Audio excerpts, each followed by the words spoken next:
Oh.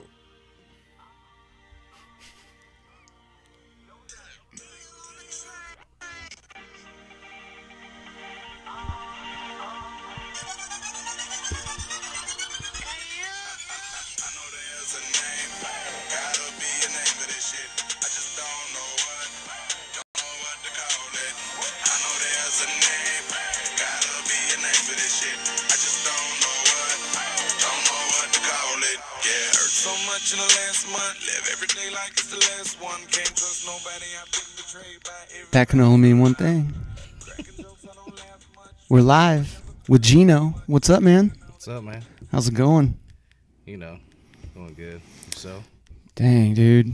A month. Almost a month without any content. But we've done a few things. You're going to be able to see. Got some new gear. Well, not me. All my stuff is the same. But you'll notice right here, looky there. Got us finally, instead of sharing a mic. right? Jeez. Hey, it still sounded good though. It came out really well Yeah. without all the proper equipment and everything. Yeah. Got headphones. If we would have done it the last time, it would have been just me. Yeah. With headphones, and that would have been just completely dumb. You gotta. We're sharing a mic, but I'm the only idiot wearing headphones. I don't. Yeah. Anyway, few things, man. Got to come right out the gate with this, and I know. I mean, well, I guess start off. Don't know what the fuck this podcast is called. Still. Christian at hilarious.com. If you want to reach out, please do. I don't think Mr. Gino has a email yet.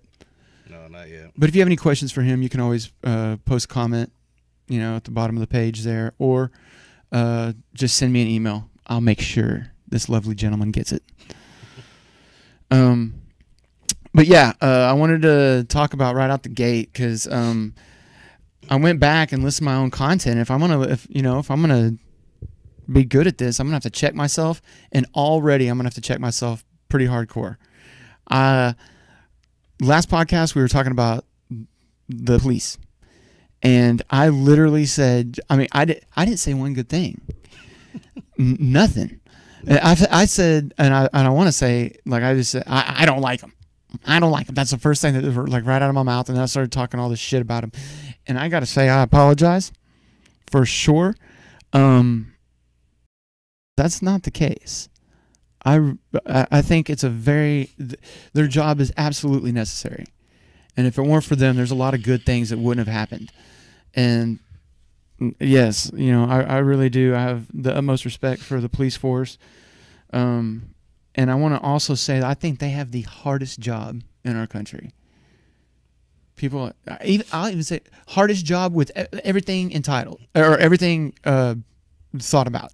When you're thinking of the dangers, the shit that they fucking put up with, what that's doing to their own damn mind, like the stress, and they have to be objective in every scenario. Oh my God, Yeah. the hardest job. Crab fishermen, get fucked. I know you're out there in the middle of the ocean with waves that are big as buildings, but those wave buildings don't try to shoot you and lie to you and fuck with your head. All you have to do is catch those damn crabs, feed the people you're paid, make sure you don't, hopefully nothing bad happens. Cops, no. It's every single second of every day on their shift.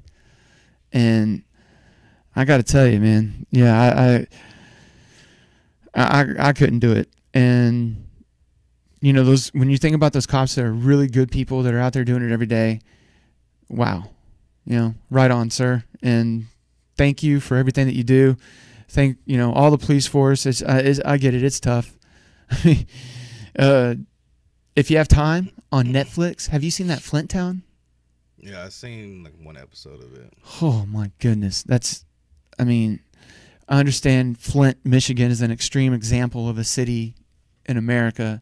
We're not everywhere is like that, but Think about how hard they have it. I feel sorry for those guys. That whole police force. It's impossible.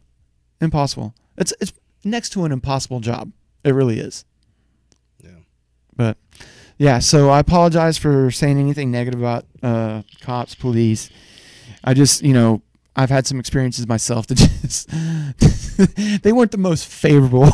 Yeah. For the reputation for police officers, but nonetheless, I do think they're necessary. We must have them, and most of them mean really well. And I think they do. I think they try to do good. They want to do good. That's where their mind is. It's when it gets clouded with this other bullshit. Like, I was watching something the other day. It was showing they were following these Mexican drug runners. And they were muling it over the Nogales, I think, in Arizona. And they were interviewing one of the Border Patrol agents. And he was like, very serious. If I can stop that one child from having that first puff of marijuana, then I'm very happy. I've done my job today. You motherfucker. Like, oh. The devil's lettuce. I'm just kidding. Son of a bitch. So, yes. Love the police officers. Sorry about that.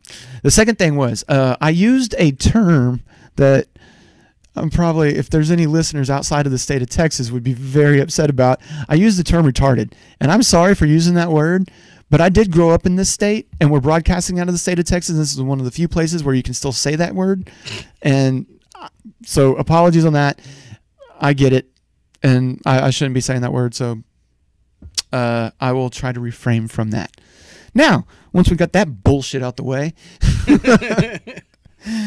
it's not really bullshit. I really do love the police. I will try not to use that word anymore. Anyway, all right. Yeah. So what do you think about this series we just watched with the Rockets and the Warriors? You gotta admit that was a good fucking game. It was a good game, and it was close up to the third quarter. You know what I mean? But it's like I said, like okay, if you're gonna try to fucking outscore them by shooting number threes, it's not gonna happen. Obviously, you seen it. Them boys are good. I mean, Houston's good too, but they need at least maybe one more shooter, one more piece to the puzzle. You know what I mean?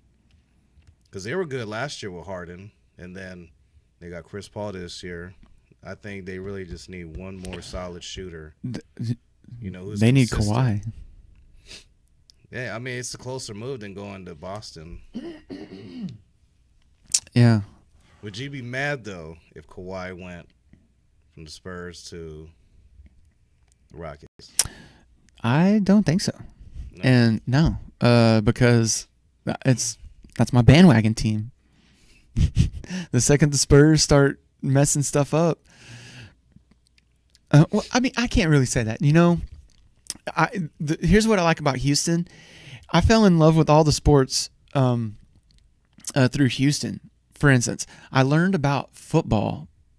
I had that aha moments about football watching the Oilers play. But I've always been a Cowboys fan. Cowboys been number one. Shout out to the Oilers.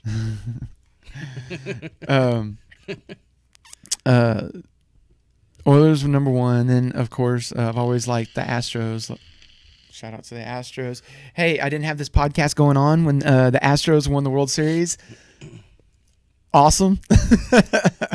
that they beat the three most storied franchises in history, in baseball history, to win the World Series this last year. And it's just beautiful. Beautiful, I was beautiful. I was going for the Astros, to be honest. It was great. And then, okay, so the Oilers, and then what else? Oh, the Rockets. The Rockets. I fell in love with the NBA with the Rockets when I was watching Hakeem Olajuwon back in the day. What about Yao Ming? No, I was all Spurs. Oh, okay. Spurs to the go. And I still am Spurs to the go. But the Rockets playing good basketball this year. They've made it to the Western Conference Finals. So, yeah, man. That's why I'm sporting some Houston stuff. I had a happy medium. Who am I bullshit? I don't have any Rockets swag. Sorry. It's funny. I have Rockets jersey. Really? Grady. Can I borrow it? Sure. Nice. I'm gonna keep that shit too. But Tracy man, McGrady. Well, you got me. That was a good game though. Yeah, I do. Heck, what is 56-56 at the half, right? Yeah. No. Right. Yeah, I think Rockets were leading. And if Something like that. the thing of it is, I really do have to say, I think Golden State has got a little bit more in the gas tank. Well, it's not just that too. It's their bench. You know what I mean? Because when you got, that's what I was saying. Andre Iguodala is a vital piece to the Warriors. Their whole formula. You know what I mean? Then you still got McGee. You still got Nick Young. Who else? I can't even think of their names right now. Oh, Livingston. You know what I mean? Everybody plays as one. You know what I mean? That's what I'm saying that makes them such a good team is because they all play selfless basketball that I've seen. Yeah. You know what I mean? Just like the Spurs. I'll say the only two teams that actually play that looks like it's not just for stats and I want to shine here, I want to shine there. Everybody is on one, goal basically, right, which is just win, share the ball equally. Did Steve Kerr, did his development as a coach, did Greg Popovich have anything to do with that? I don't know. I know he was an analyst, and then like I said, he was supposed to go to the Knicks back in 2015, but the deal didn't go through, and ended up going to Golden State. I didn't know if at any time he was on Popovich's teams of coaches. I think I might be completely wrong about that. I'm sure he probably took notes. Oh. You know what I mean? But he was under you remember the Bulls coach back in the 90s? Forgot his name. Because he went to the Lakers. Pat Riley? Or no. You're thinking of I see his face. Let me look it up. Pat Riley was the coach of the Miami Heat that won the championship, right? Yeah. Yeah. I saw him. I went to a taping of The Tonight Show, and he was the guest. Oh, yeah? Yeah, it was kind of cool seeing him there. But he was talking about a team. Phil Jackson, yes. Why, my God, one of the greatest coaches of all time came in. I think he took a lot of effort. Because, think about it. The same team with, Michael Jordan, Scottie Pippen, Dennis Rodman. Yeah. The greatest team ever? The GOAT team? The greatest team ever, yeah, man. GOAT team. Because, honestly, when you think of the Bulls, you think of Jordan. Anytime I see a Bulls hat or Bulls jersey, I automatically go back to the 90s Bulls. Hey, it's the argument. The GOAT.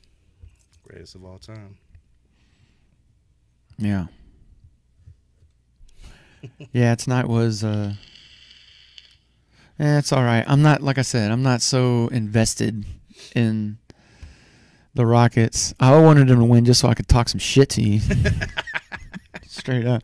I had it all planned out. I was going to start this off going, Houston. Houston means that I'm one day closer to you. Now you're going to play the Warriors song. Warriors, come out and play. I know you remember that movie. The Warriors from the 70s? No. Movie about gangs and shit? No. You never seen that movie? Man, that's what I love about you, man. Oh, man. You got to watch that movie. It's an old school movie, man. Classic. But yeah. Yeah, look it up, man. Look at the trailer. What's it called again? It's called The Warriors. All right. I'm surprised man. I'm just surprised you never heard of it, man.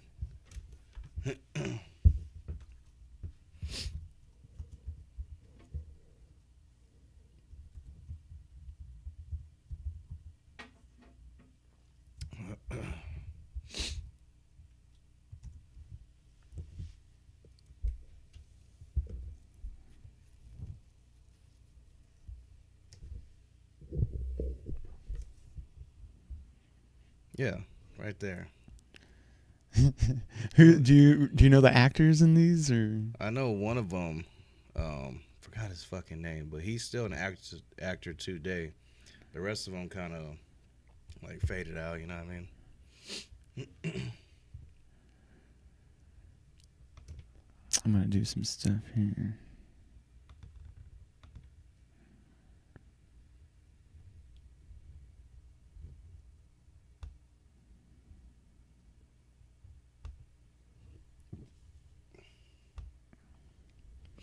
Here we go.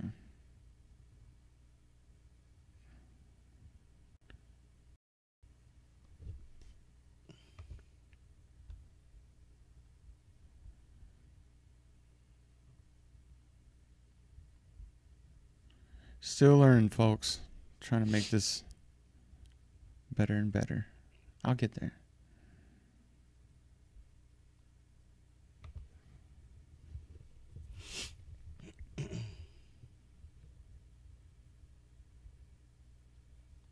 Got that slow internet. That, and we're a long way from the source. Oh, here we go.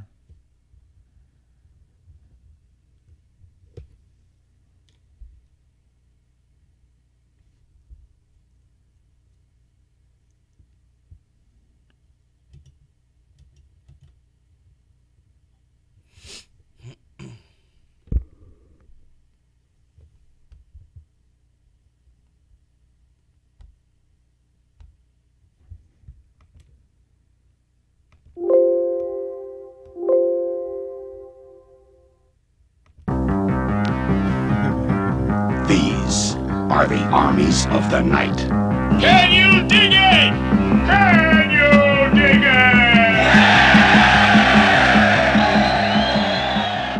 it? The Furies. The Boppers. The Hi-Hats. What? The Lizzies. The Turnbull ACs. The Gramercy Riffs. And these are the Warriors. Know about the Warriors? They're a heavy outfit. They're from Coney Oh. Island. Warriors?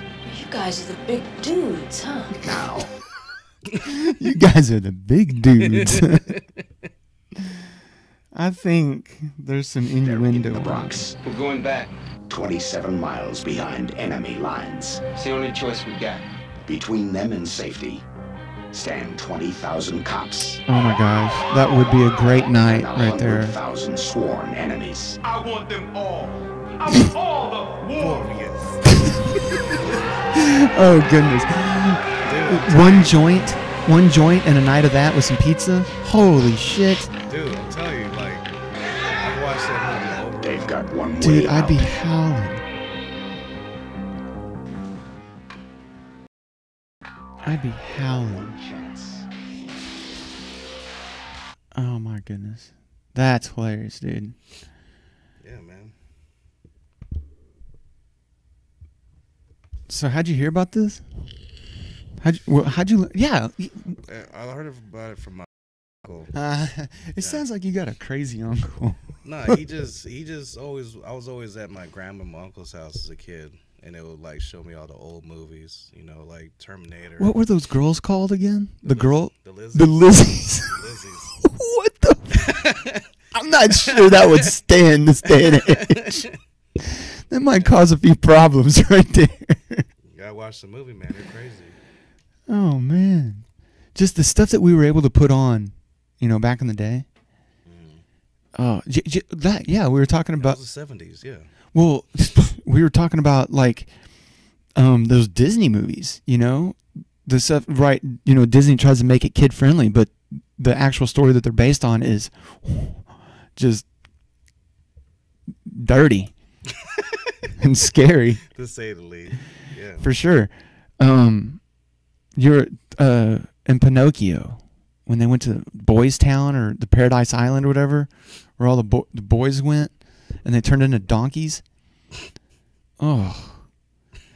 And like Pinocchio was drinking and his buddy was smoking those cigars. Don't you remember? And Jiminy Cricket came in and just look at you, smoking, drinking. Oh yeah. I remember that. And if you remember, Pinocchio was fucked up. Pinocchio got green in the face. Was gonna puke and shit. He was seeing double. Yeah. That's funny. So that at that time, Paradise Island for young boys meant getting jacked up on whiskey and smoking cigars. Pocahontas. Ooh, went and looked up the history of Pocahontas. Yeah. I wish I wouldn't have done that. And ruin your childhood. Jeez, man. Like, oh, Yeah. and you just want to. It's funny because somebody told me that story a long time ago, that the Disney story is basically bullshit. And then, you know, man, I'll look it up later as an adult. I'm like, shit, lying to me. Do you know the story about the Cool Runnings? You know, the Jamaican bobsled team? No. Now, so in the movie, remember they had like an American bobsledder that was good, who was played by John Candy, and he had this idea of Jamaican track sprinters, bobsledders, because they could run fast. No, absolute bullshit, all of it. Now, Jamaica did have a bobsled team that wrecked out, and I think it was in the '88 Olympics, if I'm not mistaken. I don't quote me on that one, but anyway, they were members of the army, and like I guess it was just kind of like an idea for fun, but they had a lot of guys that wanted to try out for it. They were like really interested in it. In the movie, all the guys running from it, scared of like the crashes and the wrecks and the ice and all that stuff. But yeah, so that was complete horseshit. Fake news. Thank you, Disney. Oh, Disney. That's why they're so successful right now. Just killing it. You heard that Disney tried to buy the moon, right? Allegedly. I heard this like years ago. They tried to buy the moon. They tried to buy Day of the Dead. You know, the Mexican holiday. Dia los Muertos. I fucked it up. No. But the Day of the Dead. Mm-hmm. They tried to buy that holiday because of that movie they came out with. Coco, yeah. I fell asleep during that today. I was watching it with my daughter. She liked it. Yeah, man. Disney. Fucking mouse. Yeah, I watched. My daughter loves Moana, and Mona? Moana. That's what it's called? Yeah, that's how you pronounce it. And the story behind that, like, well, it's about Maui, the demigod, but the movie portrays it completely wrong. And apparently, like, if you call like a Pacific Islander a coconut, that's not good. That's very bad. It sounds bad. Yeah, yeah. You know, when you drop that, it's like, dang, dude, that sounds terrible. But if you remember in the movie, the bad tribe was a bunch of little coconuts, and That's funny. Yeah, it pissed off a lot of people. I know. I pissed off this girl I was talking to like a few weeks ago. It says she's from Alabama, and I was like, "You're from Greenbow, Alabama?" I was just joking. She got mad. You know what I think? I think you should go home to Greenbow. The Greenbow, Alabama. Oh man, the look on that dude's face when Gump just checked him right. I'm sorry for interrupting your Black Panther party. He had a fight. Oh shit, that's funny. Well, yeah. So I was talking about the police and all that stuff too. We Jail. totally got off fucking Yeah. subject. We went down the Warriors at yeah. Disney. It's all good. Yeah. But it made me think about that. Warriors in 6 or 5. Beautiful. Listen, come on, honestly, how many games do you really think it's gonna last? Back to the whole series. I say 6. the fact that they just lost home court advantage on game 1, I have to agree with you now. If I'm 6 or 5? I'll say 6. I was gonna say 7. Nah, it's not gonna go to 7. I don't know. That's a wishful thought from a bandwagon fan. That's all that is. Yeah. Yep. But I mean, like I said, they're a good team, so that's why I say 6. If I didn't respect and I didn't like them, I would say 5 or sweep. I don't think they're gonna sweep Houston. They're gonna at least give at least 2. Will you excuse me for a moment so I can get one of these delicious Dos Equis? How about I go get it? Okay. Yeah. Thank you, man. Actually, right here. Oh, See? look at this guy. Yeah.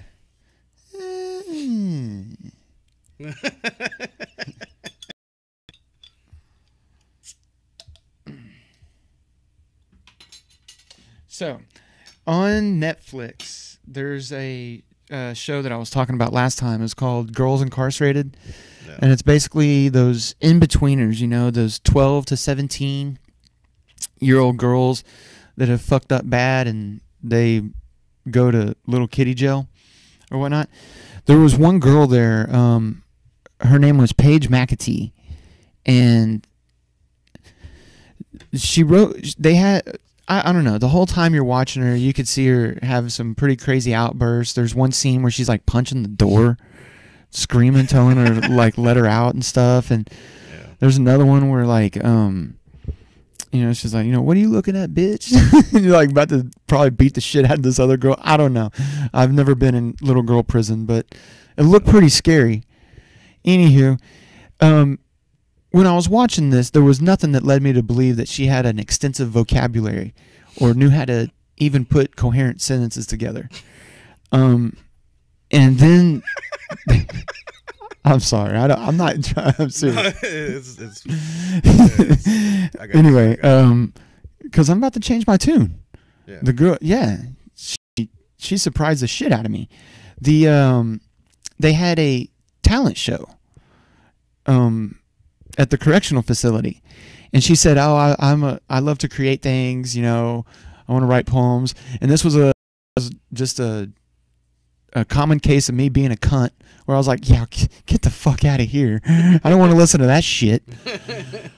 Once again, slapped with some reality and recycled opinion. This girl is amazing. So I wanted to share with what she wrote down. It's absolutely amazing. And I'll do my best to read this. She did a really good job as far as the flow on it. But the words in itself, I remember, you know, about, 15, 20 seconds in, I was just captivated. She had me locked the fuck in. But anyway, here it goes. So this is, what's that? Is that a pun?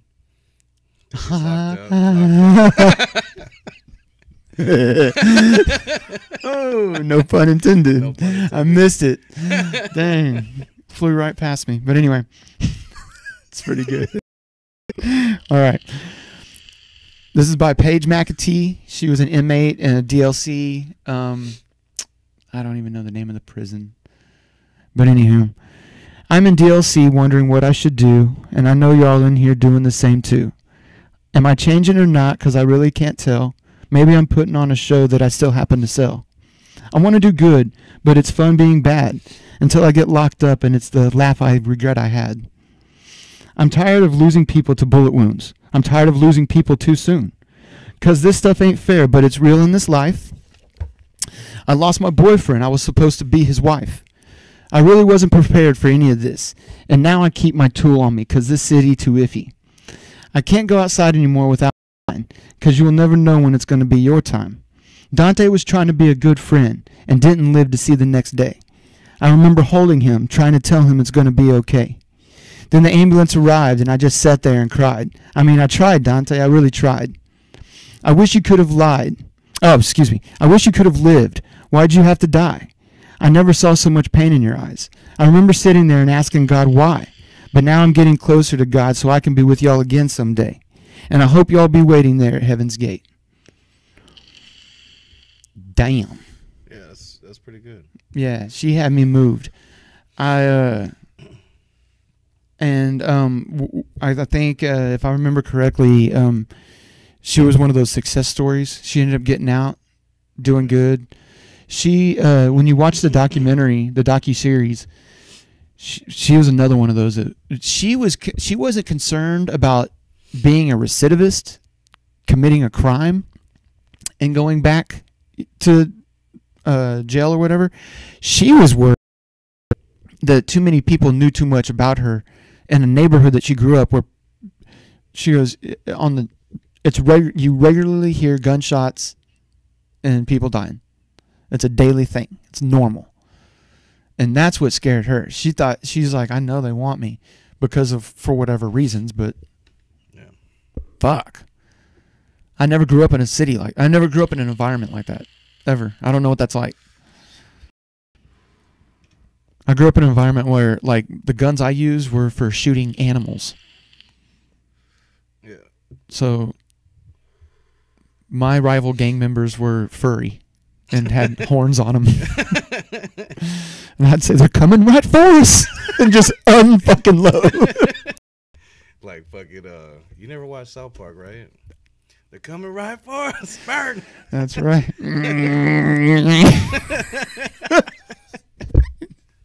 What was that, Uncle Ned? Yeah, Ned. Ned. He had that voice box. Yeah. Man, what a beautiful show. Right. Those guys, just genius. Yeah.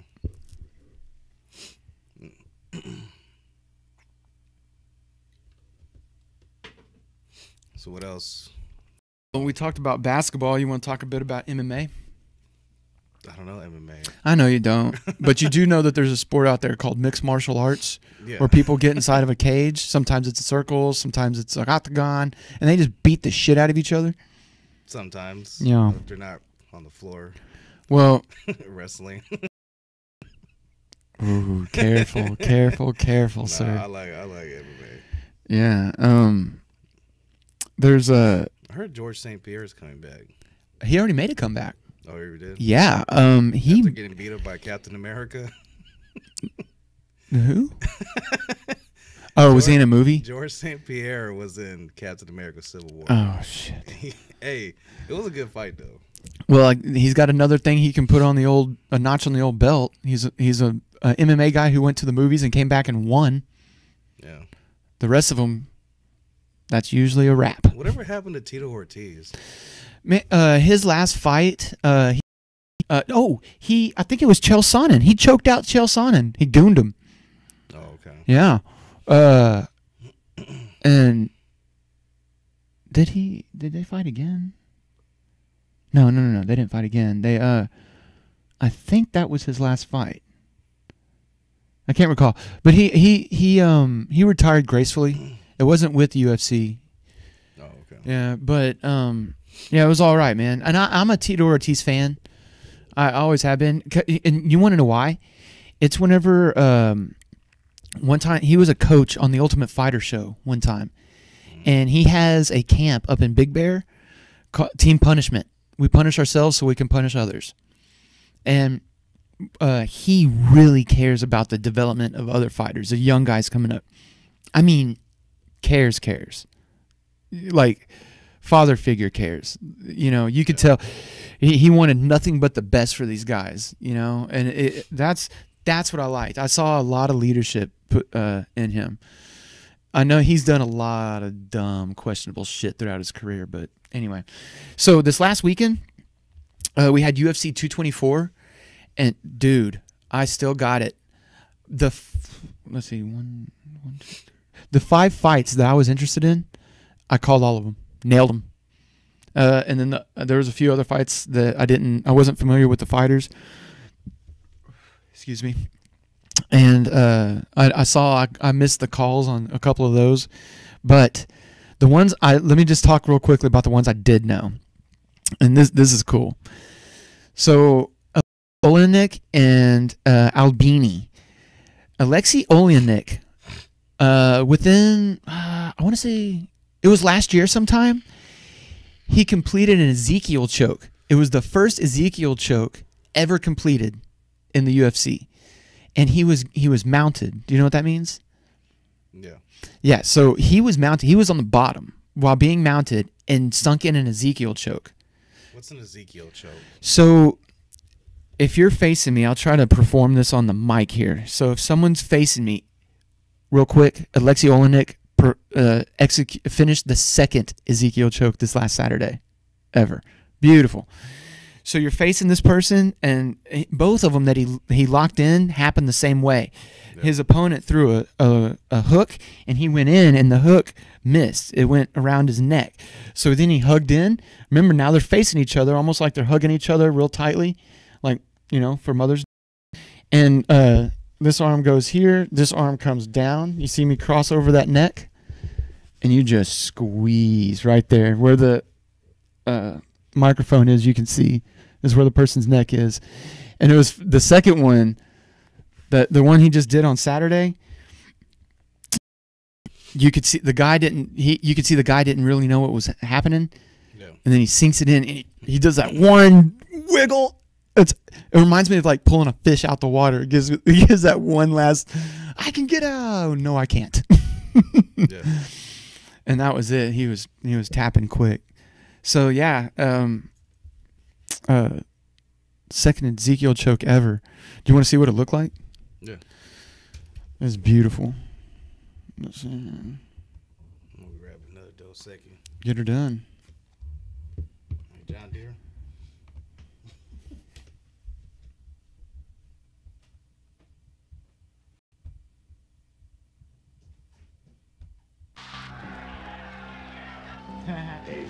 Your trailer was still on there.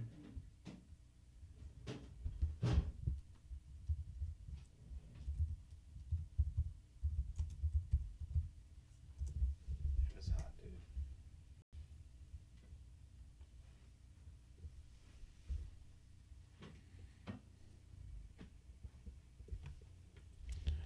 I want to see the one that he finished there.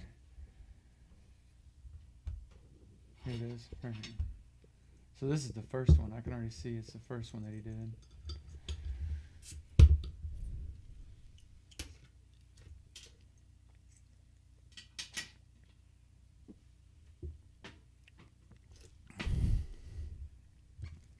What's up, you guys? Oh yeah, this is they're featuring Vince Vaughn. Vince Vaughn trains in jiu-jitsu, him and his daughter. Yeah, I've seen this. It's cool, and it's funny. You can see how comfortable Vince Vaughn is on camera. The jiu-jitsu guy's not so much.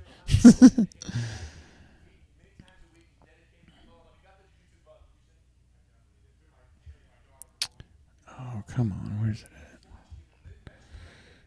at? Because I want to see. I'm giving Ole and Nick his props. This dude, I mean, to do it twice? That's crazy. But it does seem like an effective choke. The way he does it, man.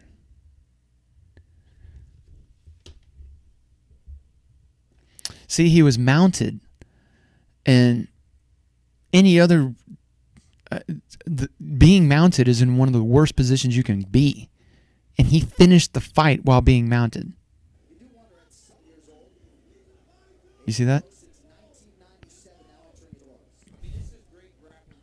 See that? Squeezes that hand in there. See him? Tap, tap, tap, tap. There it went.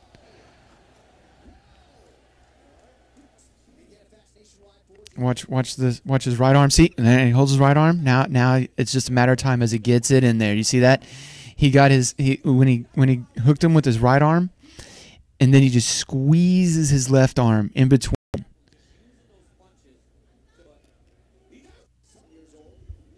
Watch him squeeze his left arm real slow. See it? Slowly go in there. Whoop. I want to say his name is the boa constrictor, I think. Crazy, huh? Yeah. So watch. See, right arm, lock. Now left arm, slowly but surely. And that's a wrap.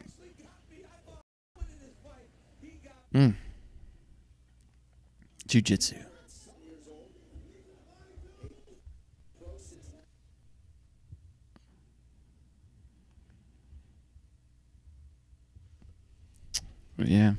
So yeah, Alexei Olenek finished the second one ever, UFC history. Beautiful. Then we have, now this is an interesting thing. I want to bring this up here. Mackenzie Dern and Amanda Cooper, two up and comers for the 115. You know how I like those 115 girls. I know the most about their division. Now I'm going to say something, and I'm sure a lot of people will disagree with me, but it's just the way I feel. Mackenzie Dern she weighed in at 123 pounds. This is the 115-pound division. This isn't a 1 pound miss, a 2 pound miss. 7 fucking pounds overweight. Now, when you get to this level, I think when you get to the UFC, that's pro status. That's MLB. That's NHL, NBA, NFL. You're in the pros. Yeah. You got to carry yourself as a professional. You don't miss weight. You don't do it. And so she still fought. She fought anyway. And Amanda Cooper was pissed. Oh, very mad. She didn't mince her words. She had some. She said some. She had a pretty strong message to send to Mackenzie Dern. You know, she's like, "What is this?" She missed her plane flight. She weighed in. She missed her weight. Like, this is. It's not. She said it perfectly. She said it's not very professional. She's right. Yeah. With that being said, when they did get to fight, Mackenzie Dern unleashed a haymaker, landed perfectly. Just this right haymaker landed perfectly on Cooper's chin, right on the button. You see the legs just give out. Dern mounts her. Gives her a few shots with ground and pound, takes her back, chokes her out. It was pretty rough, the ending. I mean, vicious. But I don't know what to say about it because she was 7 pounds bigger. I mean, really, Mackenzie Dern should have been fighting at flyweight. I don't like missing weight. I hate that. It's ridiculous. That's the president, Dana White. That's his big deal. He's like, how the hell can we be 26 years into this and what is it? Like the 26th season of the Ultimate Fighter? He goes, we have 26 or 25 seasons and we're still missing weight. What the fuck is this? Shouldn't be missing weight. Daniel Cormier, one of the greatest guy, great fighter, pound for pound, 205 champion right now. He did get beat twice by John Jones, but John Jones failed both drug tests afterwards, so. Anywho, it is what it is. Daniel Cormier, good guy. Sure, he's nicest dude ever. He couldn't make weight one time, and he pushed down on the towel to differentiate 1 pound, and he was able to differentiate that 1 pound by pushing down on a towel. And I guess no one. I was screaming at my computer screen when I was watching this weigh-in, and nobody else said anything. And because you can't be touching anything. You just got to get on the scale. Yeah. So I think that's cheating. That's a form of cheating to me. Many fighters would disagree because they know how hard that weight cut is. And I understand that. I'm not a fighter. I've never had to weight cut. And I'm sure it's very, very difficult. So wait, so do you really think a pound or two really makes a difference? No, I don't. But that's the rules. Yeah. Mm-hmm. And that's the deal. That's the deal. And they signed up for that deal. So I know there's like a few things that they do. Like I think like money is different. Like they don't win this or they don't get that or something if they don't make weight. I don't know what the deals are on all that stuff. But what I do know is Mackenzie Dern technically looked like a savage in the ring. I mean, she kept faking, and then it finally just uncorked that thing. And Amanda Cooper's a boxer. Amanda Cooper said herself, she goes, I have 12 years of striking on her. If I can't beat her standing up, something's wrong. Well, Miss Cooper, you got Flash knocked out. You definitely got Flash knocked out. Now the fight wasn't finished from a knockout. It was finished from a rear naked choke.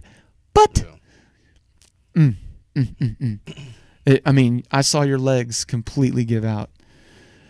Anyway, It's all right. I think Amanda Cooper's got some skills too, man. She'll be back. I ain't worried about that. And also, too, I don't think she should be too heartbroken. Mackenzie Dern, yeah, she fought great, but, you know, with the whole weight thing and all that, just,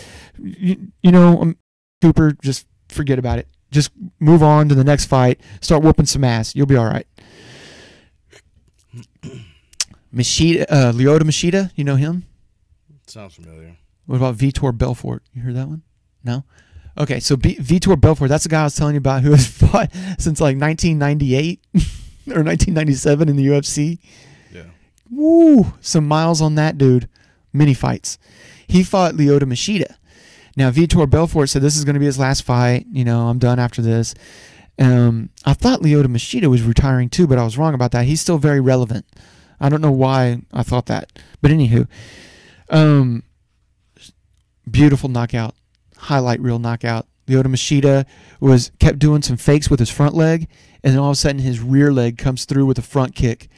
And that's the one where I said Vitor Belfort looked like a great white shark attacking prey. His eyes rolled right in the back of his head, and it was one of those perfect one-strike knockouts. Lyoto Machida, he bowed to him, his karate bow, and then went down on his knees and gave him his utmost respect. Because that Vitor Belfort, he paved the way, set the foundation. Now, the last two fights. These are the co-main event and the main event. And I'm proud of this one, that I called this fight. Jacare Souza and Kelvin Gastelum. I called Gastelum to win this fight, and he was the underdog. Jacare Souza is world-class jiu-jitsu, world-class on the ground. But for some reason, Kelvin Gastelum, I don't know if you remember me, I was telling you, he was the guy that the Flash himself gave his hands to. The Flash was like, oh, here, you want to borrow my fist? Here you go. Kevin Gastelum throws hands like when he knocked out Michael Bisping. When you watch when I'm watching the video, I see Michael Bisping's head completely go in one direction, but it looks like Kelvin Gastelum's arms are giving him a body shot. That's how fast his hands are. Yeah. Knocked out Michael Bisping. Well, it was a fight right here. Souza was able to take him down in the first round, and Gastelum was able to defend, and able to burn out the round in the first round. Now, when they did that, or when Jacare did that, he got gassed. You could tell he was visibly gassed. And then the second round, Gastelum started unleashing it, started letting his hands go. And every single exchange, you could see Gastelum was getting. There was one time where Jacare let a pretty hardcore right straight fly, and I think connected pretty good. Gastelum won the decision. Razor thin victory. I did pick Gastelum to win. I had him winning rounds 2 and 3, and yeah, the judges agreed. So good job for Kelvin Gastelum, man. That's a huge win for him. Big win. Jacare Souza was the next person contender-wise for the 185 belt. So now Gastelum is in those talks. So right on, Kelvin. Oh, another thing I want to say about Kelvin, going down, this whole UFC was in Brazil. It was in Rio de Janeiro. Kelvin Gastelum went down there and spoke Portuguese the whole time. In all of his interviews, and even in his Octagon interview. Thanks, man. You don't see that so often out of American citizens. I like that. That's cool. It's really good, Like that's why I wish I could speak more languages. I try my best whenever I go visit overseas, but I know I butcher it. But at least they kind of look at me like, hey, at least he's trying. I'm not just some, there's a lot of them here. You can't speak English? What the hell's wrong with you? That's a universal language. Right? Okay. Anyway. Then the championship. And I called this one reluctantly. My wife called me out. She goes, you said this was going to be a good fight. And she's right. I did say that. But in the back of my mind, I knew what was going to happen in this fight. Raquel Rocky Pennington, man, all the heart in the world. I felt so sorry for her. There's a huge controversy right now. I didn't look into it. She asked her corner she told her corner that she was done. That's hard to see during a championship bout, you know. But Nunez had in her nose. Her nose was like crooked, and she told him it hurt really bad. Oh, I felt so sorry for her. But she still her coaches, I don't know, they kind of just like dismissed it. From what I remember, they just dismissed what she had said, and she gritted her teeth, went out there in the 5th round, and did what she could until Nunez hit her with another shot, and that nose just opened up like fucking Niagara Falls. And she kind of ducked and covered. Nunez TKO'd her with strikes. You know, they stopped the fight. In the 5th round, though, man, she made it deep. And you got to hand it to Penny. Gosh, heart and soul. I love those fights. But as much heart as you want to talk about with Miss Raquel Pennington, this young lady is 9-7. That is a salty record.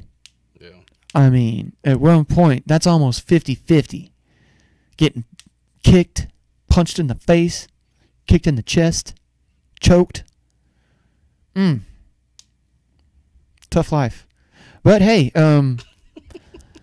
she had her bout. She had her shot, you know, at the title.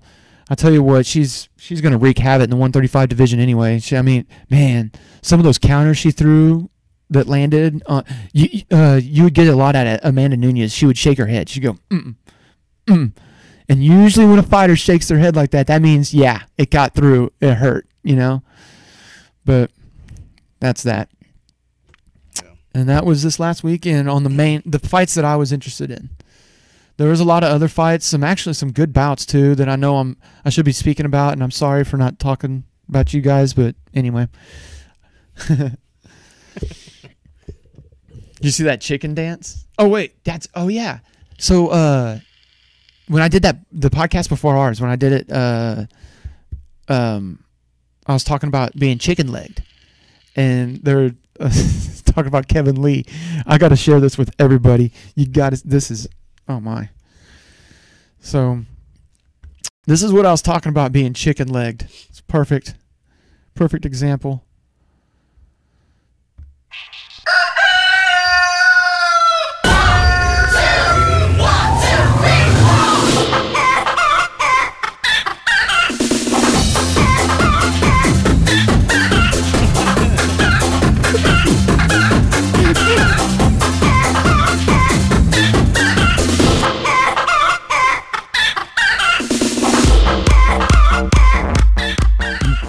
Edson Barbosa, look at that. Hit him with a head kick.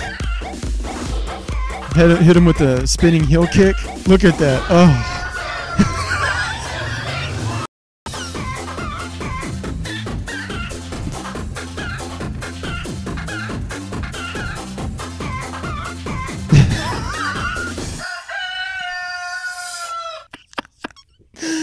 Goodness gracious. That's, oh my. Have you ever seen Curry's top plays or top like impossible made shots? No. You should look it up. Yeah. Like it's fucking crazy, dude. It's just like, dude, how the hell are you making this shit? Like, the problem with him is, what do you do to a guy that as soon as he steps halfway across the court, you gotta be worried if he's gonna fucking make it?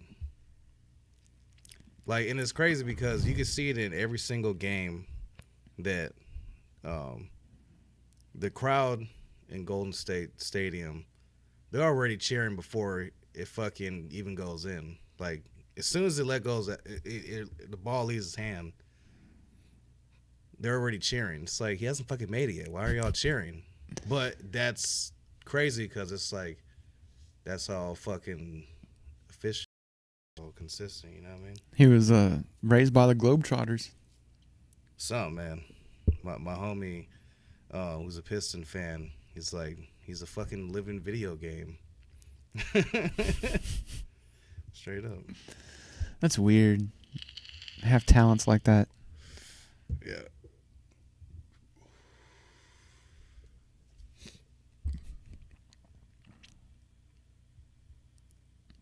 Yeah.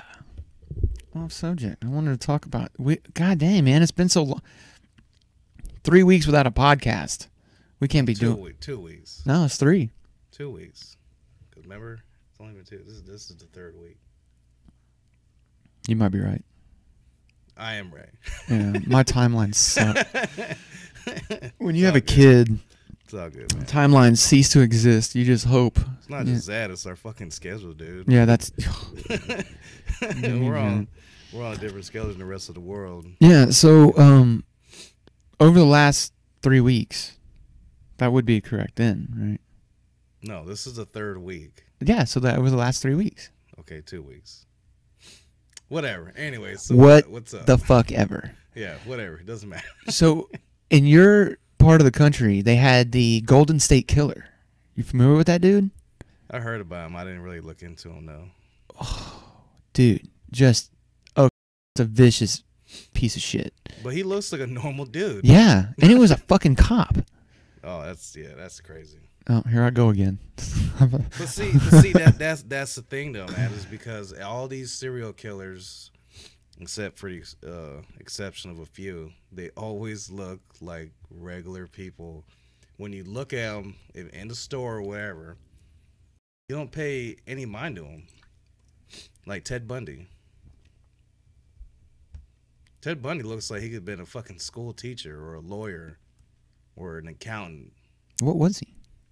Ted Bundy? I thought he was. He was well, he's in college, but he did study politics and shit, but he yeah, man. Like I said, like average everyday dude.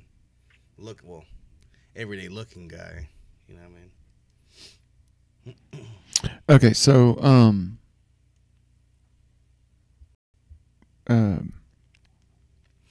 where was I? Oh yeah, Golden State Killer. Okay, so you know, he had been out and about for years, man. Like 30 at least. I know if I say for sure he was fucking people up for 30 years, that's a correct statement. I think it was longer than that. Probably. And anyway, I watched one of those like Forensic Files or 2020 type shows. It was, you know, a crime show that was filmed back in like 1992 or 3. Yeah. And they were chasing this dude. Yeah. Back then, he was known as the East Area Rapist. See, he had different MOs on ways he would kill people and what he would do. And it's like sometimes he would rape girls that were by themselves. Sometimes he would go into couples' houses, have the woman tie up the dude, and rape the woman in front of the dude because he got off on that. And then he would kill them both. Just all different types of ways of committing his murders and raping people and whatever. Right? But, of course, after DNA became so commonplace, they were able to link this to all this shit. And so the East Area Rapist became the Golden State Killer, who also was this and who was also that. But I can't remember all the different little nicknames that he had. Yeah. But there was a lot. Whenever they were calling him the East Area Rapist, remember when I was watching this 1992 thing? One of his victims was a 17-year-old girl. And was it 17 or 19? I can't remember the young lady's name. But anyway, here's the story. Her parents were away like on like a little vacation, and she was staying home alone. Well, earlier in that night, she had her little boyfriend come over for Netflix and chilling, I'm sure. Yeah. And I guess he went home. He chose that was a wise decision out of that young man to go home that night, because later on that same night, the East Area Rapist broke into this house and raped and killed this girl. Now, as the cops are around, of course they're gonna probably find some fingerprints. Oh, who's this kid? You know, we found some fingerprints. Whatever. However, through their investigation, they figure out that, you know, oh, he was here that night, and they go talk to this dude. And you wake up the next morning, you know, you just had a great night with your little high school sweetheart, and then here come the federales banging down on your door, thinking shit. you raped and murdered this chick. Yeah. Think about the double whammy that is. I mean, and he was so freaked out. He told the police that he wasn't there. He lied to the police that he wasn't there. So now the police really think that he had done it. Yeah. But I think he said that because he was scared shitless of the parents. Oh yeah. He I did. would have been scared too. Like He didn't- shit, I wasn't there. Yeah, he didn't want anyone knowing he was there. But then they dropped that dime on him that, hey, she's been raped and murdered. Now you're like, oh my God. Like, time to be more like, do you freak out? I mean, like, because you know the state's coming after you. They think that you're the one who's done this. And then I want to talk to this person. Like, what did you think? What went through your head? I couldn't even imagine. Dude, Michael Morton, that's that dude here in Round Rock. He went to work, and he went to work on his birthday. And the night before, it was his birthday night, so he thought he was going to get some loving from his wife, and she just fell asleep. And so the next morning, he wrote a note that said, hey, you really left me hanging last night. You know, that sucks. It was my birthday. I thought we were going to, have some sex or whatever. And he went to work. When he went to work, like, within the hour, she was murdered inside her house. And her son was there. Their son was in there. He was like, I want to say he was like 4 when this happened, and he witnessed the murder. But anywho, when the cops started doing their investigation, what do they find? They find that note that said, hey, you left me hanging there. And then they spun it to where they said it was some crazy sexual, my wife doesn't give me sex, so I killed her, rage of passion type deal. Yeah. But anyway, that's the shit. Could you, man, being that dude, just thinking for a second, like, oh my God, my girlfriend is dead and brutally dead. Yeah. But wait, you think I did? Wait a minute. Yeah. But yeah, I seen his mug picture. It's crazy because so he was a cop, so he obviously knew what they were looking for. Fucked the part about it is he's just one. You know what I mean? How many other I'm not gonna say people who might know, their methods of investigating shit, and then they're getting away with it to this day, which to me is crazy because it's like with DNA and all that shit. But then again, DNA is not always 100% accurate either, because I've seen a couple forensic files where, these guys were in jail because of the forensics for like 20, 30 years, and they never did the crime. So it's not really 100%. No, this is true. John Oliver did a whole show on forensic evidence. I think I've seen that. He makes some good points. Yeah. I think, man, I don't think obviously our system isn't perfect. Yeah. At all. So, and that's my problem with the death penalty. Man, that's crazy, right? Growing up in Texas, whoa, we glorify that shit down here. We got the death penalty, and we use it, and we proud to use it. It's like the most people have been executed here, right? It's got to be. Or Florida. I think it's Texas. It's got to be. If Florida, then it has to do with like drug cartels and shit. They're counting that. Well, that's where they killed Bundy. I'm talking about, people that the state has killed. Well, did you ever hear that why they canceled the whole, like you get a last meal request when you're on death row? They canceled that? Yeah, they canceled it. Why? Well, here's the reason. Because something happened to where this inmate fucking ordered basically a bunch of shit. And then he was like, fuck that, I ain't eating none of this. So the warden was pissed the fuck off. I guess something happened, and basically the whole state of Texas said no more last meal requests for death row inmates. All because of that one guy. That's a dick move. Yeah. Yeah. Ron White says, "You kill somebody in Texas, we kill you back." Yeah. But what I was gonna say was, as long as we don't have a perfect system, I don't think we should be killing people. It's actually it's a good point. Because for sure we've got that shit fucking wrong. At some point, for sure. So, what that means is the system that we've provided has blood on its hands.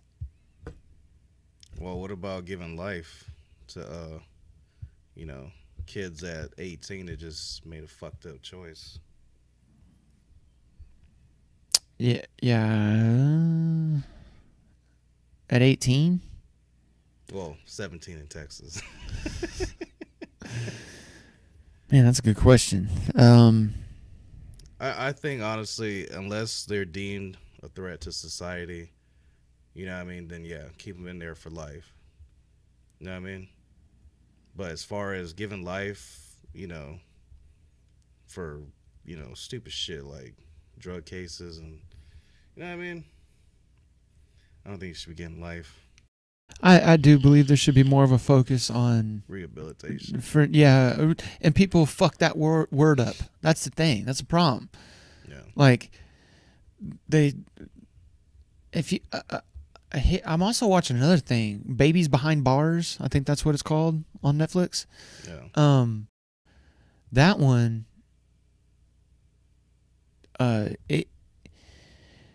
It's a new program that the state of Indiana has implemented, which is fucking state of Indiana. That's where Mike Pence came from. Says Jesus talks to him. Not sure we want him to be running our country. No comment. I'm just like, sorry, man. I believe in the good, but I don't think Jesus is talking to you, Mr. Pence. The thing is, if I say that, the people are going to think I'm crazy, right? Why? If I say Jesus talks to me. Oh. If I were to tell you right now, I just talked to Jesus the other day. I'd be like, man, Gino, I love you. You're a good dude, but we're going to go ahead. Are you on? We're going to leave that one away. We're not going to bring that. I didn't know he really said that, though. But that's a whole nother subject. Mm-hmm. Where were we? Babies Behind Bars. Oh, yeah, Babies Behind Bars. So they implemented a new program where you can, like, if the woman qualifies for it, she can have her baby, and the baby stays with the mother up until the sentence is completed. So right off the bat, yeah, I see your look there. Like, but what? So a lot of people think, they're like, oh, that's horrible. You can't. That baby's in prison. That baby doesn't deserve to be in prison. Okay, yes, agreed. But does the baby really fucking know that it's in prison? No, doesn't know where the hell it's at. It just wants milk and to survive. That's what it wants to do. That's about it. No comment. Anyway, I like the program. I like the idea behind the program. Yeah. I saw, there was a few ladies that were really, you can see the help. Okay, so here's the alternative though. If they don't qualify for the program, they have to give their baby up in 24 hours. Well, where's the baby stay? Either the state takes it and it actually goes to the Amish people in Indiana, or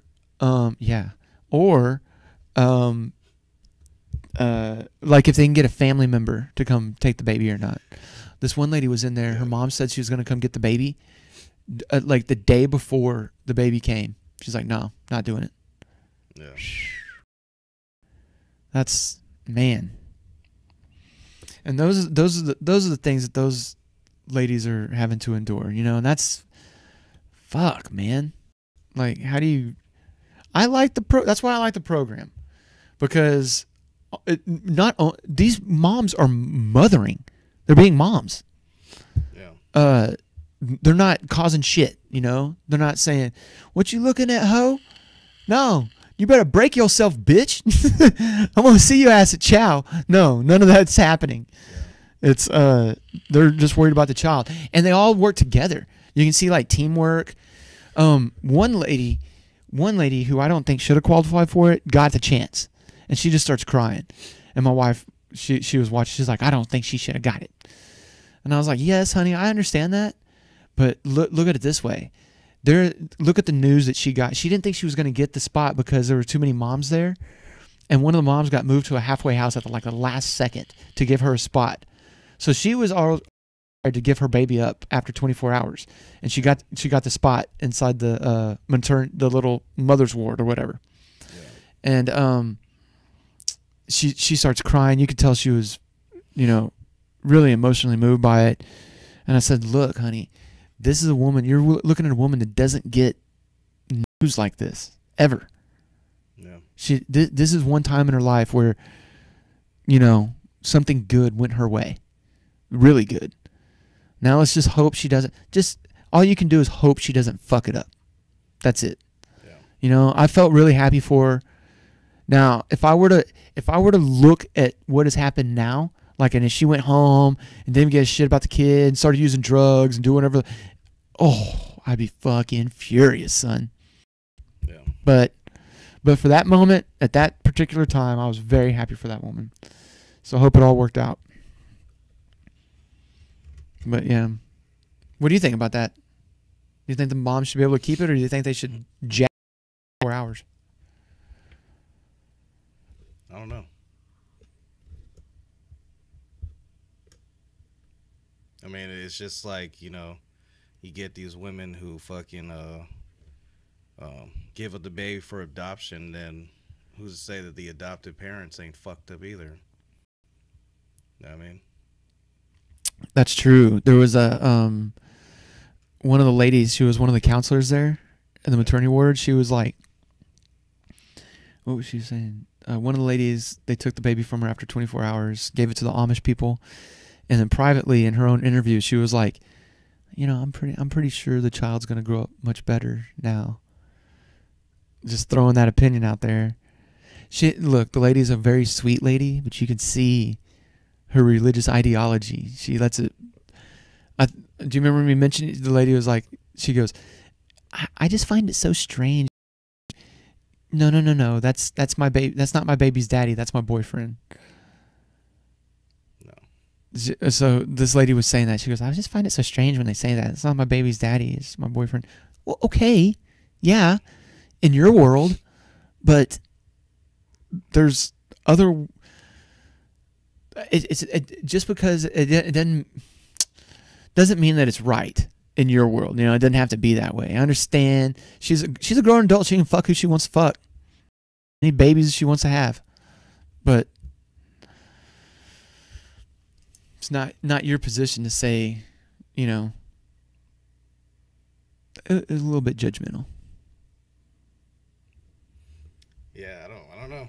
I really don't know what to say about it, to be honest.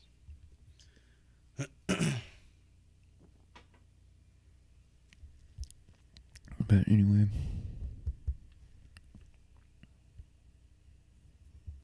Oh, something I was going to share with you. I don't have Facebook, right? Yeah. Ever since I've deleted Facebook and got off of it, my life has been better. I've been happier. Seriously. But the other day, somebody had Facebook open. I can't remember who it was, and they were scrolling through it, and they scrolled through a meme that I saw, and I was like, now this is the shit that I do miss Facebook for, because it was fucking funny. The meme said, none of the Avengers died during the Obama administration. Oh, that's funny. That's funny. I thought you'd like that. I was like, dang, that's one for Gino right there. You still haven't seen that movie, right? Well, you haven't seen any of the Marvel movies, right? Sad day. Yeah. What were you telling me that Thor saw Groot as like a little sapling? And he looked at that scruffy ass raccoon as like a little... As a rabbit. Little rabbit. Yeah, you gotta watch the movie and then you'll get it, man. Because he whoops their ass or something? No, it's just a joke because... he's better, stronger? Because the raccoon doesn't know it's a raccoon. He takes more performance-enhancing drugs, Thor? Ooh, how dare me, right? He's so pure. Right? Nah, it's just like I said, you got to watch the Marvel movies, and you'll get all the memes and references. Yeah. Good stuff, man. Hey, you were telling me about something with an egg and a chicken and experiments. Oh yeah. I looked up the history of the video. I guess they debunked horseshit. It was bullshit, but basically, yeah, it was bullshit. Well, what was it though? Tell the people. Well, what it was, I guess there's a lot of people on YouTube that do it, where they take a chicken egg and then artificially inseminate it with human sperm and see what happens. Bro, they are not artificially inseminating that shit. They're fucking jacking off on an egg. I guarantee you. Well, that's not gonna work. I don't fucking work or not. There's the video. They had the video. Guarantee you. I can guarantee you some weird fucking freak out there has jacked off on an egg thinking it would work. That's what I thought you were telling me. That's where my mind that's where my mind went in the first place. So for sure, if that's the common denominator that I was thinking, that means for sure somebody out there is jerking off on eggs. You know, they should have got a fucking ostrich egg. Have you ever seen the size of one of those? Yeah, they're fucking huge. Yeah, but still, when you told me this, I was like, okay, no. But I would put the family nest egg, no pun intended, that somebody's jacked off one of those things. But anyway, continue. That's it. I gotta do more research into it. But you did tell me like this little animal came from it, and it was like fucking crazy and shit. Yeah. But like I said, I looked it up. It was just bullshit. So Of course, it was bullshit. But see, the whole idea of doing that shit is not new though. Do you know it's called fringe science? Do you know the crazy shit people will be fucking making up in their backyards if they could, if their own semen could just spurt out something else? Oh my god! Well, the whole point of what I was trying to say is, just imagine what governments are really doing. Because I was reading something that they were saying the Russian government was fucking allegedly and artificially inseminating chimpanzees with human sperm and seeing what happens. Because you know that chimpanzees have the closest DNA makeup to us. You know what I mean? But allegedly it didn't work. It was all bullshit. Allegedly. We don't know. But yeah, you should check out the show. It's already canceled, but it was on for a while. It's called Fringe. Yeah. It's a good show. It's kind of like the X-Files, but it's more like science-based.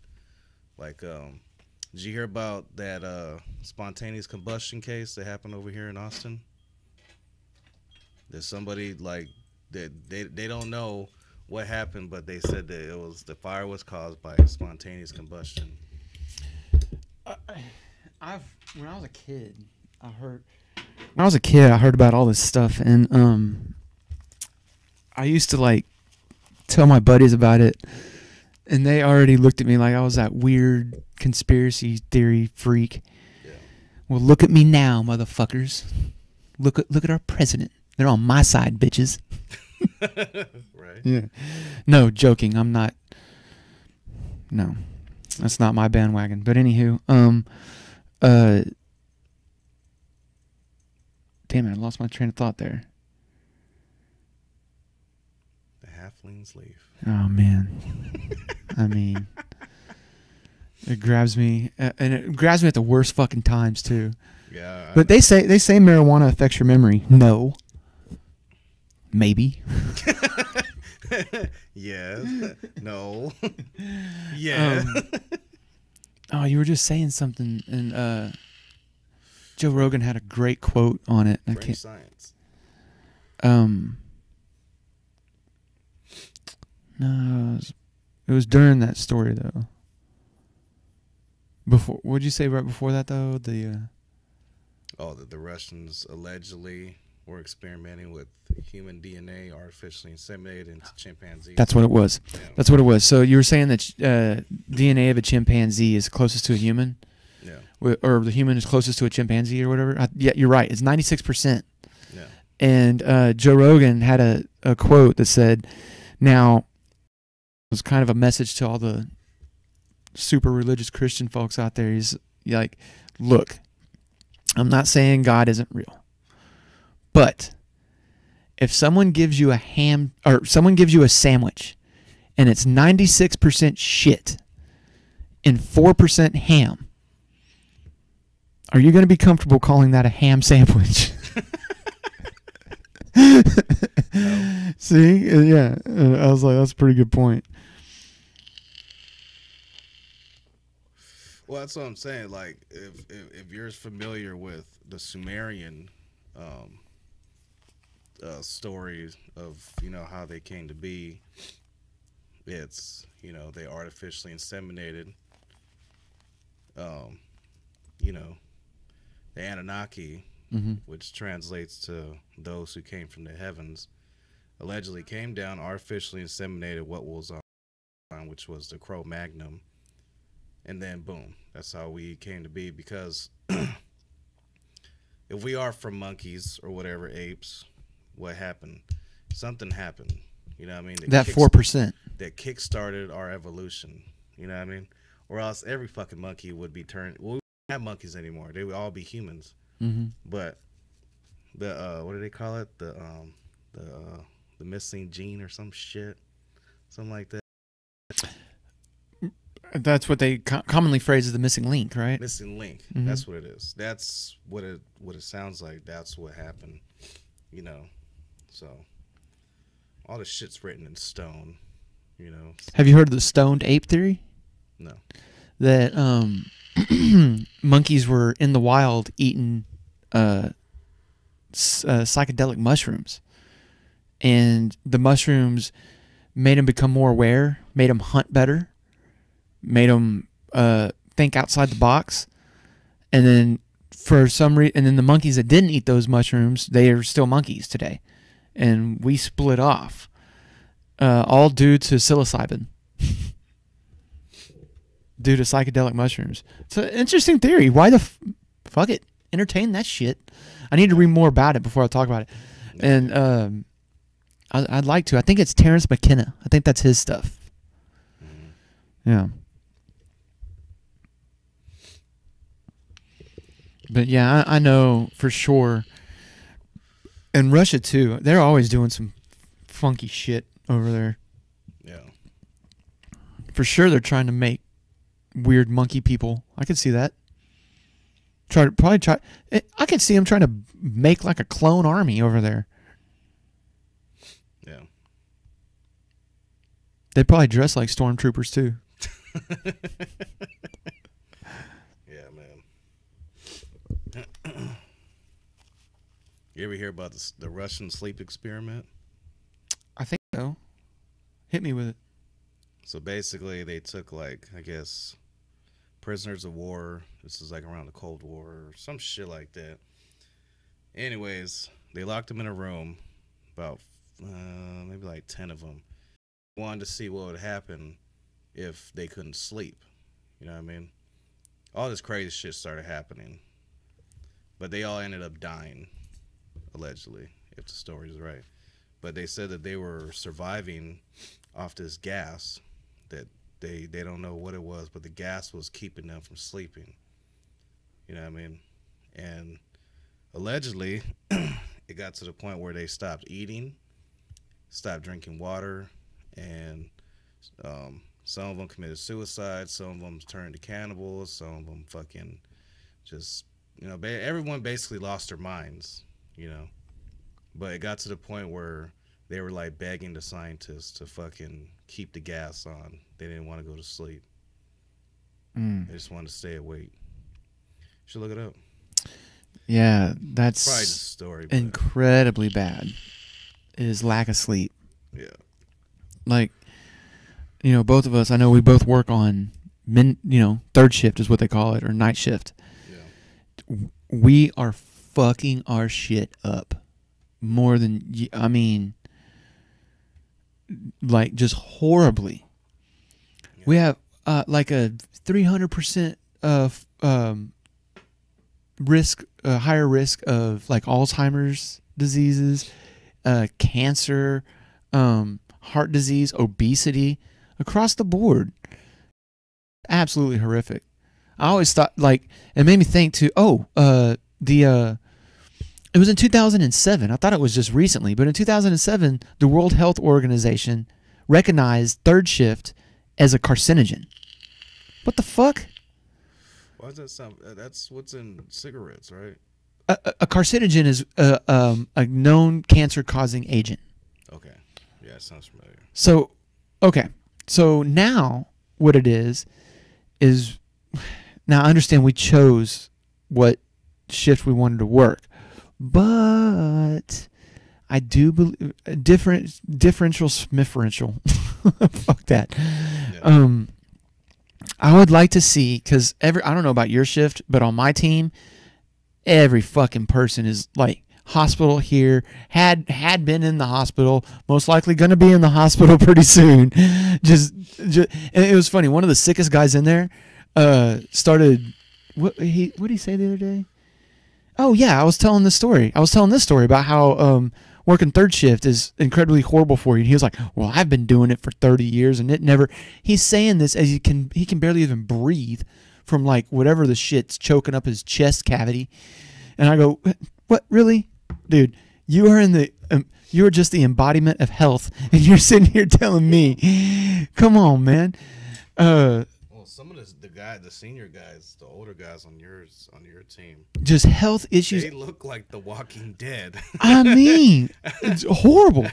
So what I'd like to see is the health insurance claims, night shift versus day shift. Yeah. Holy shit! I bet it's, no pun intended, night and day.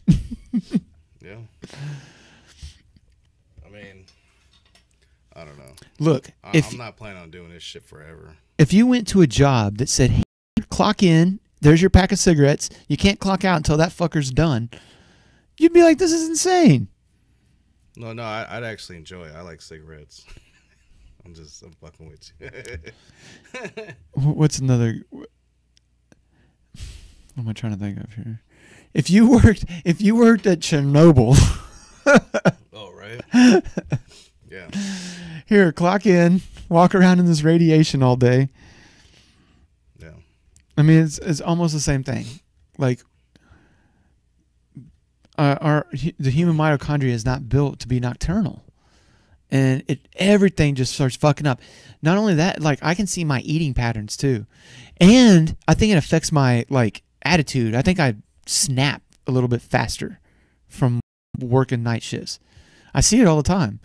Remember the lady who said, "Hey, come talk to me about your performance review" at like 11 to 3, Yeah. which to me is like 11 p.m. to 3 a.m. Yeah. That right in the middle of my sleeping pattern. I was like, I don't know. I guess I didn't have very much patience for not recognizing those. Come on now. But it does worry me. Whenever you say you don't want to do this shit forever, what are you talking about? The actual work itself? No, working. Well, yeah, the work and nights. Really? Yeah. See, I enjoy it. I mean, I do too, but you want to do it for the next 30 years? Would you rather do this? Oh, I'd much rather do this. That's what I mean. I love doing this. Yeah. This is an absolute blast. Like I get excited each week before I do it. That's why I was really discouraged these last couple of weeks, man. I know you're sick. Thank God we got you back. Yeah. Because that was nasty. Yeah, like I said, I don't know what it was, man. It's fucking Austin, dude. Like my uncle and my grandma, my mom, everyone that I talk to, they are not from here. You know. Yep. They fucking get these allergies, and it's like there's something to do with that. Like, for instance, in fucking air. that's why they're like the Inuit people. The way their blood for some reason runs slower through their hands. That's why they can have their hands exposed in those cold ass temperatures. You and me, they would be frozen ice blocks. Yeah. You know, and they have to eat the well blubber. It works with how they're built. Yeah. Same thing here. I was born and raised here. This shit don't affect me. It does a little bit, but when I'm like, oh man, when I'm thinking to myself, oh my God, Bobby, this is so bad, and then I see the people around me, I'm like, oh yeah. Honestly, I only get sick once a year. Uh-huh. And I've always been like that. Season change or Nah, you get really sick like the flu shit. but is that a season? Is it at a season change or? I don't know, but the season changed things with the allergies. Yeah. Because you know that this whole year has been fucking weird. You know what I Yeah. mean? Like, it was cold all the way up until almost April. Our weather patterns have been weird. Come on. No, it's been fucking really weird. Yeah, in Texas. One week it's super cold, then the next day is fucking hot. Yeah. And then, you know what I mean? I don't know. It's just weird. I don't like. People talk about weather each year, and I think humans don't put that shit into context on like time frame wise. Yeah. That's why when you hear them saying, "Oh, climate change, that ain't real. That's bullshit." Well, no, it's not. It's like it's just simply not. Chasing coral. Have you heard of this? No. Folks, if y'all haven't seen this, go watch this. Chasing coral. So coral, it's a and when it dies, it'll bleach white. And so they could see this happening with different coral reefs around the world. They were bleaching white, and everyone was like, what the hell's going on here? Why are these coral reefs going white? Yeah. And so they try to do studies inside a lab. They're trying to figure this shit out. The only way they're able to make coral change to white and bleach out in a lab environment was by raising the temperature. That was the only way. And now you're seeing at the same times all over the world these coral reefs bleaching white. So it's telling you that the waters are getting warmer. The temperature's getting warmer. It's clear-cut evidence. Yeah. So watch Chasing Coral. Though they can explain it much better than I can. I'm not a scientist, but I mean, I don't know how much more evidence you need. I love to scuba dive, and when I watched that movie, that hurt. Because my daughter's coming up. I want to teach her how to scuba dive and all that, and I'm afraid she's not going to have anywhere to dive. I'm going to say, yeah, honey. At one point, this was all colorful. This was greens, purples, pinks, blues. Now it's just gray death. Yeah.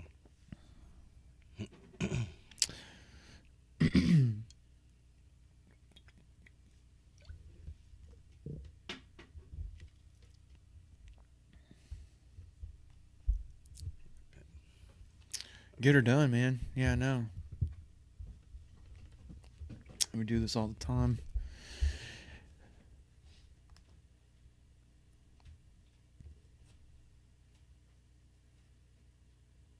Thanks to everybody who's listening to us. Glad y'all are chiming in. It's awesome.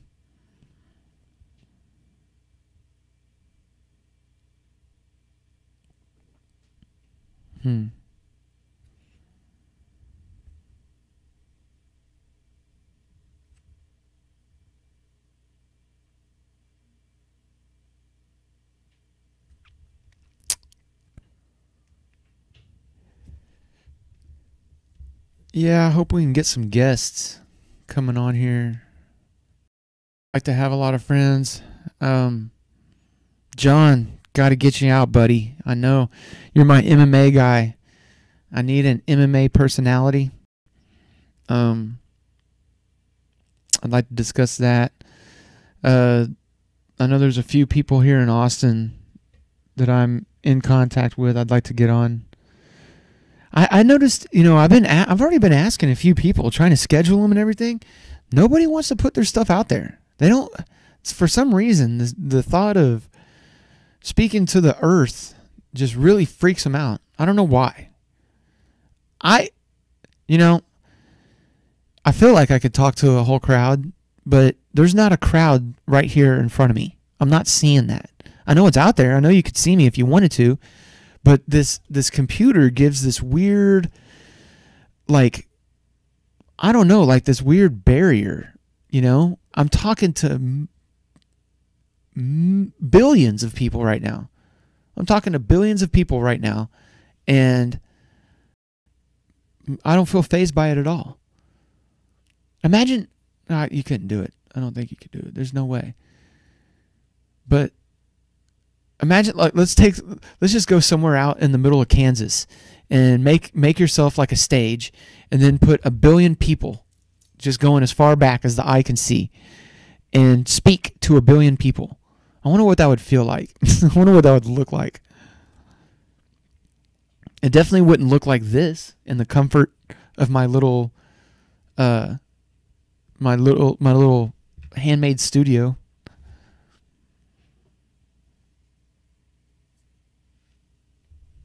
Sitting in this beautiful chair, drinking a lovely Dos Equis. Actually, if I was addressing 1 billion people, I'd probably want a Dos Equis at the same time. Sends a good statement.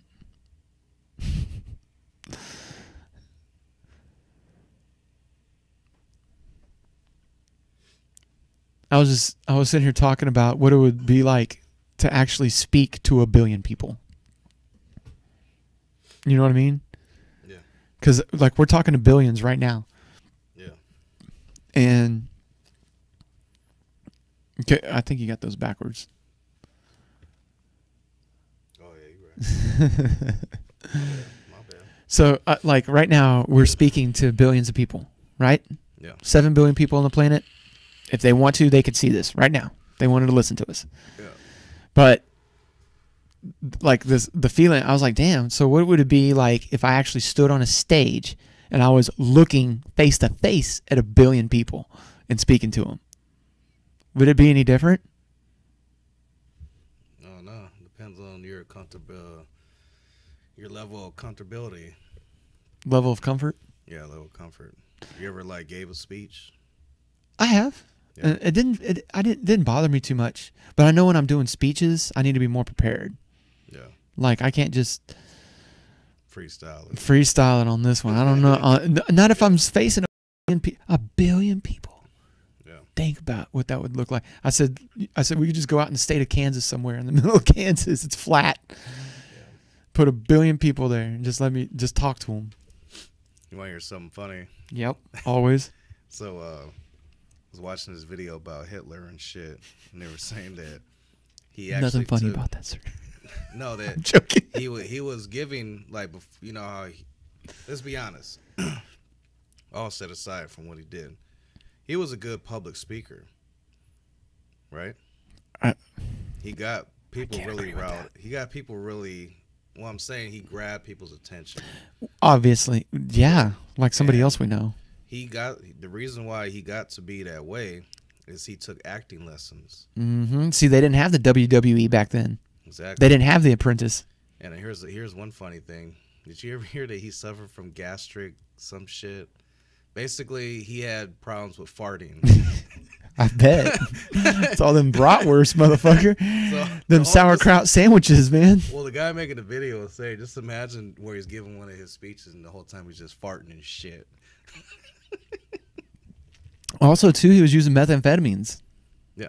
Yeah, that's why some of his epic rants were methamphetamine induced. Yeah. For sure. How long have we been going, man? Do you know? Shit. Almost 2 hours. Really? Yeah. You want to wrap this up? It's up to you. I think we did good, man. Sounds good. Anything we didn't Leave it on that note. anything we didn't cover you wanted to cover? I was really excited about the jacking off and eggs thing. And yeah, I was like, show me this little fucking creature that came from this. I want to see this little what are you talking about? We can look it up. I'm good. That's funny. Yeah. Awesome. Yeah, I think we'll call this one up. Another good tester, dude. I was talking about how we should get some, what do you call it? Guests on the show. We got to. Lot in motion here. You know, hopefully, you know, this. What am I trying to say here?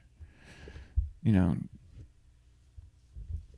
home situation works out, and we can set up something more permanent. You know. Yeah. Yeah. But anyway, once again, thanks for joining us. Still don't know what this podcast is called. If you want to reach out to me, Christian@hilarious.com. Yeah. Do you want to say anything to the folks? No. All right. Later, bitches. Well, actually, we should. We gotta watch that one video. What you talking about? Stolen Valor. Oh yeah. Yeah. Look it up. So what's the preface of this? Just put Stolen Valor. Right, but what's it about?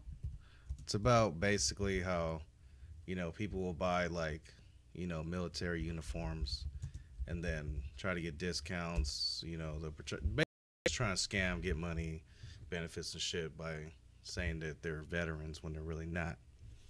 You know what I mean? See, they got a whole compilation videos. Where's a good one here? Do you know? Have you seen? That's a good one. It's fucking funny. You gotta see this guy. All right, yeah, okay, you cunts. Don't go out there fucking doing this shit. If you actually served our country and you earned it, then yes. Yeah. Please go out there and take advantage of all the discounts you can get. You know, you've earned that. People are doing that for you. But if you're an asshole that just believes you should get that because you're a fucktard, fuck you. That's actually against the law. Yeah, it's a federal offense. Yeah. All right. Let's check this out here.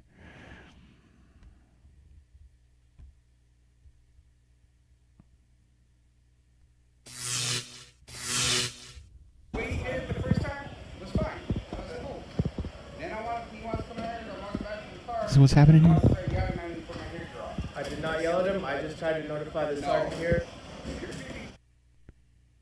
So what's he talking about? What's the deal? They're confronting them.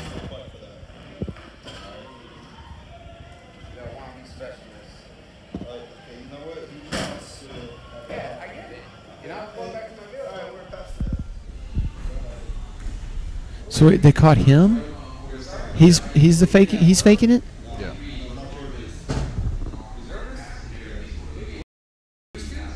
I'm National Guard, Sergeant. I don't think that matters. We're all one army. We're all trained the same.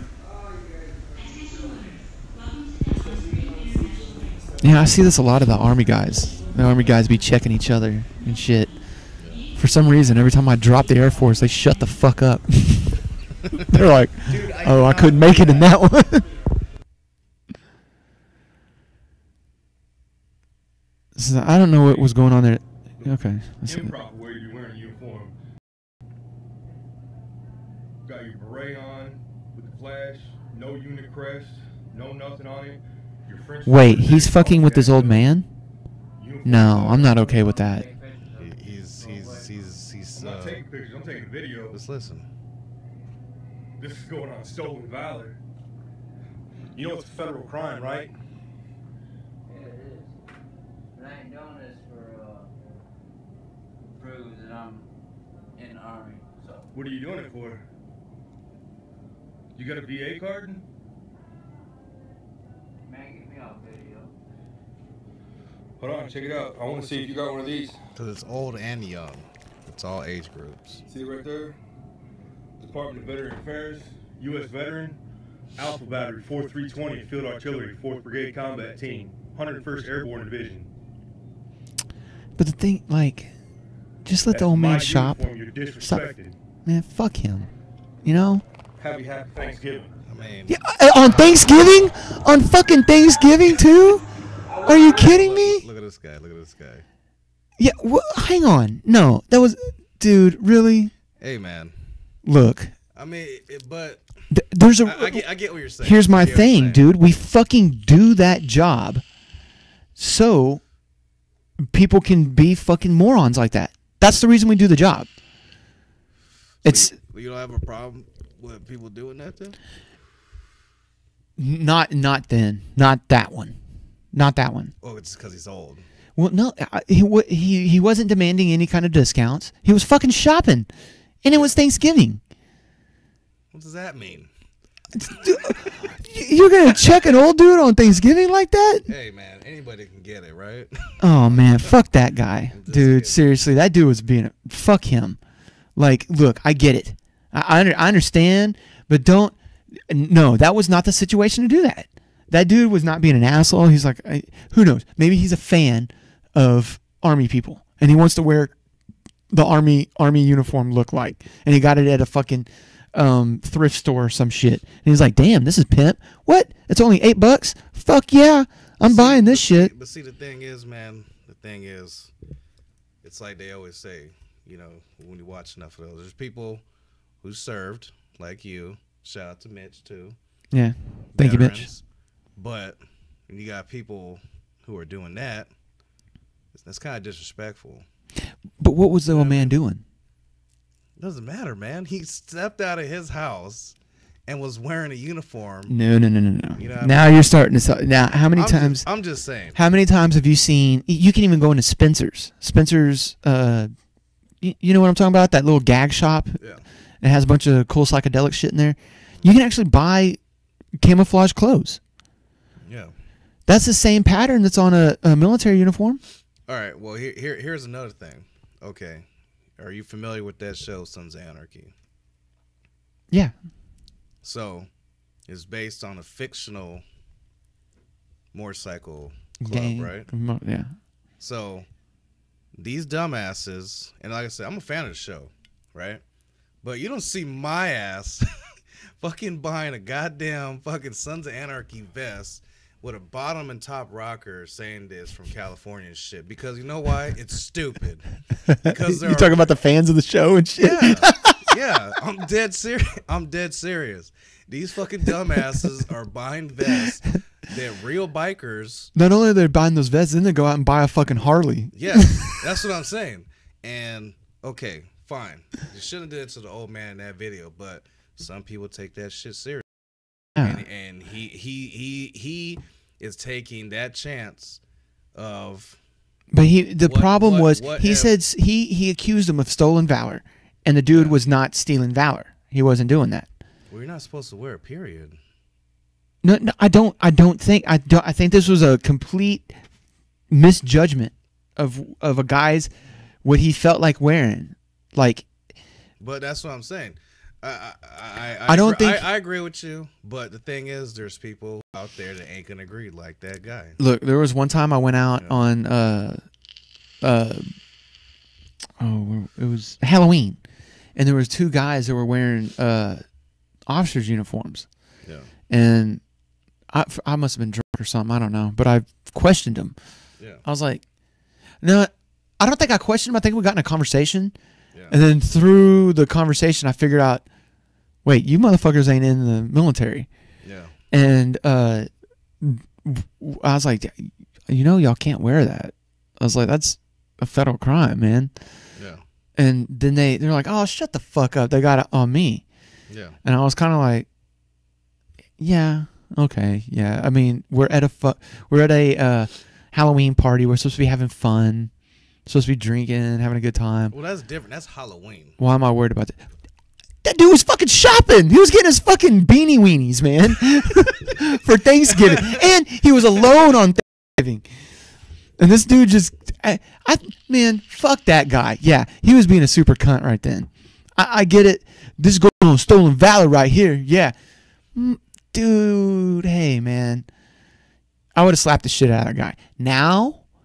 Now, if that old man would have turned around and said, fuck you, I'm getting the discount on these damn things, on these cans of Campbell's soup here, I'm getting my 20-cent discount.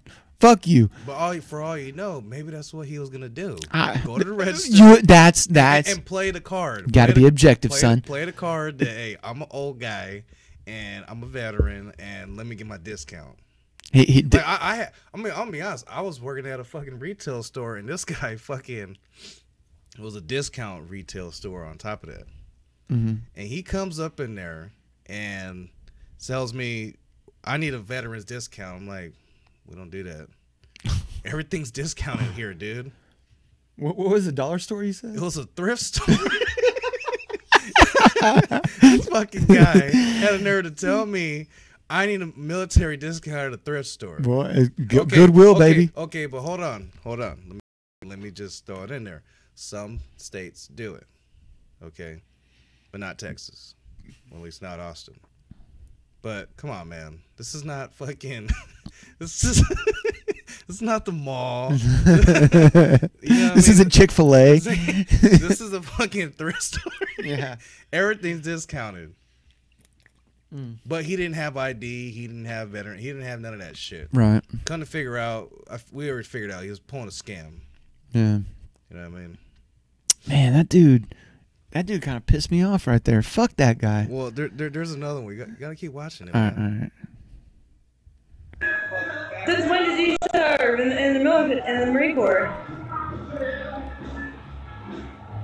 Why are you asking me questions? Since when did you serve in the Marine Corps? This is. Huh? That's my fucking phone. Guess what I will do to you?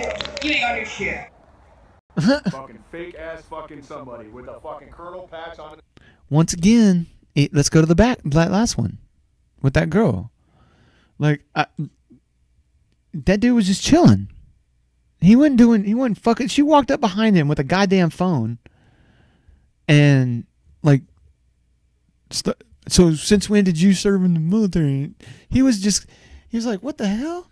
You got a phone on me? You're recording? You could tell he was like, what, 10? Well, let's be honest. He was just a fan of the military.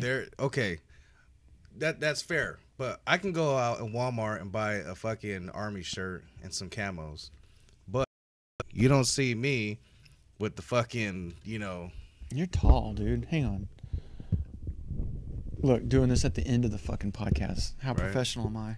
Anyway, go ahead. Well, anyways, the thing is, what I'm saying is, yeah, I can be a fan of the whole buy an army shirt from Walmart, some fucking camos and shit, because it looks cool. But I'm not wearing patches and fucking, got ranks and shit. You know what I mean? Because let's be honest, there are people who have died and served. You know what I mean? It's just disrespectful. It's all about disrespect. Once again, that was a fucking bullshit claim of the Valor stuff right there. That kid was just chilling. He's a fan. Fucking fake ass wannabe. Who are you with again? I'm sorry. So you were a colonel, and then you decided at the end of your fucking officer career that you decided you wanted to be a SEAL. Then you went from fucking colonel to SEALs. Decided to be a SEAL for a while and ended up in the CIA. He was saying stories, I guess. Where you're telling people at Guido's fucking taco shop here in fucking Gilbert. All right. Chandler Once again. Oh, okay. So guys in the CIA, they typically talk a lot, right? Because they're just like the most secretive fucking unit in the world. And you guys are you're just out here to some fucking secret agent, which you ended up. One of my buddies from Fox 21 in this place, telling them that you were in Iraq, Afghanistan, and Somalia just recently. And having a kid, kids are easy, man. Once you go to Iraq and Afghanistan and all these other things, you're good, right? That's what you told him, right? Is that not what you said? Or you don't want to talk now? You don't want to say nothing now? No? What's your name? Colonel what? Nothing. Yeah, Colonel Nothing. Doesn't exist. What'd you say your MOS was? What your paper said. What? That's what your job is in the military, honey. Your MOS. You just done whatever. This isn't. I don't. Form 214. I don't think this is more of stolen valor than it is case of a bunch of people just doing what people fucking do, just spit out bullshit on the regular. Yet, what? I was talking about this the other day. Like, who the fuck? What happened with us? What happened with us? Somewhere down the line, humans got the lie thing, the lie gene. So, I don't know where it was. You know where it came from. Where the fuck? Just somewhere, someone decided. It was Eve. It was Eve. You're gonna lie. You're gonna lie, and you're gonna lie a lot, and you're gonna love it. It was from Eve. Remember? The original sin. Ay. God damn it. Women trying to operate a motor vehicle. Oh, yeah. I'm joking about that. Danica Patrick is a very successful race car driver. But no, man. I think the people who are doing these videos are more cunty than the other people. Like, that's on you. I understand you want to out people for their bullshit, but that's on you, man. Like, if you're going to sit there and engage with a dipshit like that for however long it took him to tell you that he was a SEAL and he was a colonel and he was in Somalia and he was in the... How long did that conversation last? And you sit there and listen to all this crap. No. Which talks about... Oh, boy. The other day, had an interaction with a guy. And this sucks, man, because I thought he... Like, I kind of liked him. I thought he was a cool dude. And you know me, I just have a problem when someone just sits there and just lies straight to your face, or just completely oblivious to what is actually transpiring, and purposely wants to lie to you, and then tries to make it a fucking cock size contest. Get the fuck out of my face, man. I don't want anything to do with you. But on the way to my destination, I witnessed this person just driving very erratic. I saw him coming from behind me first, weaving in and out of traffic, and then, of course, cut me off, kept passing, and I saw him pass me, and still, the traffic was bad, so I was able to see him acting like a fucking dipshit on the road for a long ways, and very dangerous, just horrible. A scary person, that doesn't get their blind spots fast enough, it's just a matter of time before they're going to kill somebody. Well, it just so happened once I got to my destination that I actually was able to have a conversation with this person. And I didn't want to come off cunty. I didn't want to sound like a dick. Yeah. But I said, hey, man, like, what's up with your driving practices? Man, it's not, maybe you ought to safeten it up a little bit, Yeah. And this dude goes off on me, and immediately I was like, fuck, I must have sounded like a dick. I didn't want to, but he kept telling me, he's like, no, come with it. Tell me. Come with it. And I was like, okay, maybe you might want to drive a little bit, just kind of let him know that I'd witnessed the fuckery that he was performing on the road. Yeah. And his first thing was, wait, I didn't cut off anybody today. And I said, like, well, right when he said that, because it wasn't just one person. Yeah. It was like interweaving through traffic, like cutting off what I saw ultimately, at least or more, for sure. If you want to just talk about cutting off people, and that's where he went. Yeah.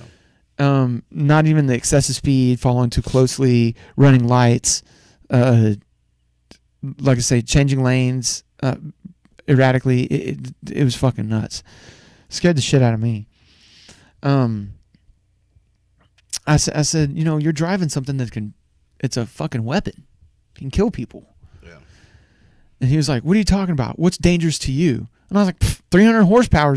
He's like, yeah, well, you're the type of person that can't handle 300 horsepower. I'm a race car driver. I can handle 1,000 horsepower. Made it into that fucking cock sizing contest. Yeah. And I was like, this motherfucker. I said, no. A 200 horsepower 3-cylinder Geo Metro is scary. That's a fucking hunk of metal, and going 60 miles an hour will fucking kill you. Yeah. Period. I don't give a shit who you are. And how confident you think you are, because you think you're Mario Andretti and shit. Jeff Gordon. Let me ask you. Are you at Talladega next week? Is that the deal? You're a professional race car driver, are you? No, you're fucking not. And guess what else? Every single other person, they're not a professional race car. Big air quotes. How do you know he wasn't a professional NASCAR driver? I'm talking about the others now, the other people on the road, with zero concern for them. Yeah. And didn't give a shit. No, I it's costing me money every minute that I'm away from work. I get it. Yeah, I understand that, but that doesn't justify you putting other people in danger. It just doesn't. And then he has a teenage daughter. I said, you have a daughter, right? You're teaching her how to drive? Yes. And I hit him with the if you're cool. I asked him. I said, "Are you okay if it's okay with you if she drives like how you drive?" And he paused. He thought about that one. And then immediately came at me. Just wants to argue, wants to put him in defensive mode. I teach my daughter to drive defensively, and I didn't want to push any further. I was done. I said, all right, we're good. Don't worry about it, man. I'm sorry. I didn't mean. First of all, and to be honest, I was the asshole, I think, to initiate the conversation. But I caught myself and I said, no, I don't want to go any further. And he said, no, bring it. Tell me. I did. Now, every single time I cross paths with this person, it's this weird, awkward, hello, Bubby. And I'm like, what the fuck is this? What are you doing, man? Like, all I did was shed to light some different points of views of different ways of looking at things. I was not coming at him. I was not being aggressive. I wasn't telling him he was a piece of shit for fucking cutting me off. No, wasn't doing any of that. Yeah. I was just saying, maybe, Austin isn't what it used to be. I grew up here and there's a lot more people now. And you got to drive that way too. It fucking sucks. I know it sucks, but man, dude, that was dangerous. He goes, the only wreck I've ever had was someone hit me in behind. I'm not a walking dictionary of driving records, so I couldn't just call bullshit immediately. But I'd sure like to pull that record. Fucking bullshit. What are you used to? The fuck is it? Doesn't matter what I'm used to. The physics of a 1,000-pound hunk of metal going 60 miles an hour that runs into something that's not supposed to run into is going to cause damage that's not going to be happy for anybody. Yeah. So with that being said, I do need to be a better driver. For sure. I got a little one, man. Got to be a example. Oh, man, it sucks too, dude. All it takes is that one dipshit on the road, and I'm like, you motherfucker. Fucking kill you. Right in front of my daughter, and then I turn back and I look at her, and she's looking at me like, and I go, yeah, need to check that. No more outbursts. Not worth it, man. No, definitely not worth it. All right. It's a wrap. I don't know. It's up to you. You want the people to subscribe? Yeah. Then you tell them, because I don't give a fuck. Subscribe, please. Yeah. And join us next week. Next week. See if we can get some. We got to get, some guests on here. Pick their brains. Some professionals. Not listen to just us talk about dumb shit. All right. Hey, thanks for tuning in. See y'all later. We're out.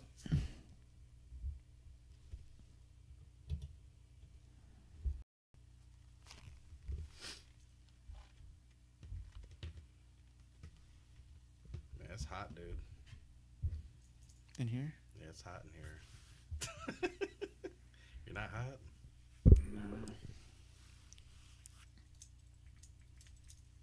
Man, it's weird. It's easy to get on the flow, but it's easy to